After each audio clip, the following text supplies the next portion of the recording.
Ассалаумағалейкум достар. Орманда саңырауқұлақ теріп жүргенде өте сақ болу керек. Өйткені олардың арасында жеуге жарамсыз түрлерде кездесуі мүмкін. Мына аса қауіпті саңырауқұлақтардың қандай болатынын қараңыз. Оларға мүлде қол тигізбеген дұрыс. Ал оларды тағам ретінде пайдалану адам өліміне әкелуі мүмкін. Ібіліс тісі.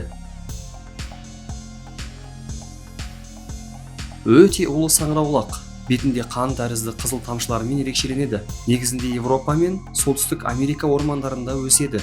Жақын арада Нижний Новгородта табылған. Демек, енді бұл сирек түр Ресей және ТМД аумағында да кездесуі мүмкін.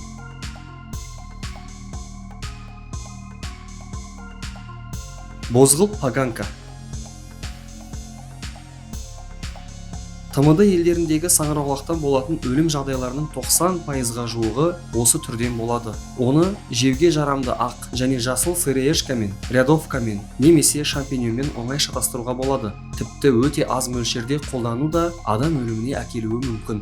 Бозғылт поганка әлемдегі ең қауіпті саңырауқұлақ.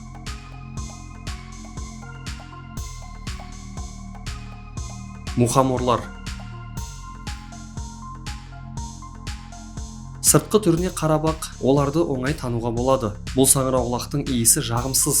Құрамында бауырға қатты зиян келтіретін аматоксиндер бар. Олармен кез келген байланыстан аулақ болу ұсынылады.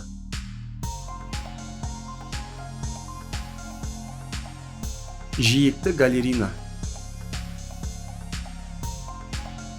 Оны опята саңырауқұлағымен оңай шатастыруға болады. Құрамындағы аматоксиндер бауыр жасушаларының некрозына әкеліп, адам денсаулығына қауіп төндіреді. Улану белгілері 6 немесе 30 сағаттан кейін байқалады.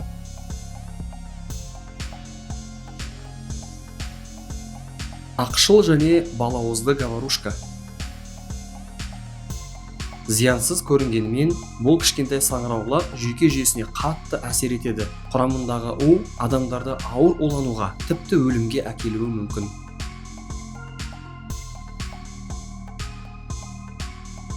Ең әдемі паутинник.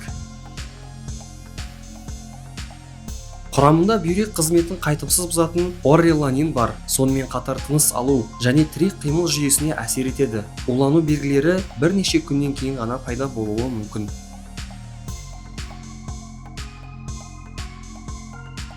Патояр талшықты саңырауқұлақ. Құрамында мускариннің өте жоғары мөлшері бар, сондықтан аса қауіпті.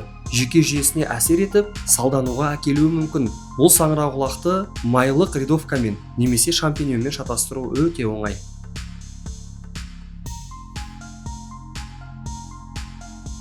Қоңыр қызыл лепиота.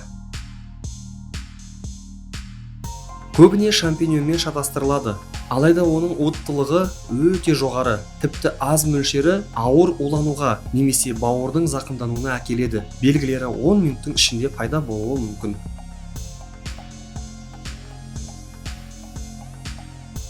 Сатанин саңырауқұлағы немесе орман жын шайтаны. Сыртынан жеуге жарамды боровиккеге ұқсайды, бірақ кескен кезде ашық түстері оның қауіпті екенін көрсетеді. Оны жеу ауыр улануға, тіпті өлімге әкелуі мүмкін.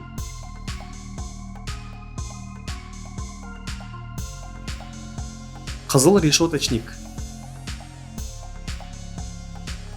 Қызыл торға ұқсайтын ерекше саңырауқұлақ қызығушылық тудырады. Дегенімен оған қол тигізуден аулақ болған жөн. Ол толық зерттелмеген, бірақ адамды өлімге әкелуі мүмкін. Бұл саңырауқұлақ қызыл кітапқа енгізілген.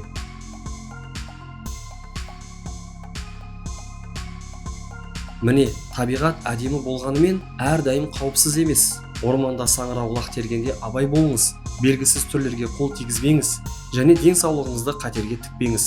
Видео ұнаса, лайк басып, бөлісіп кетуді ұмытпаңыз.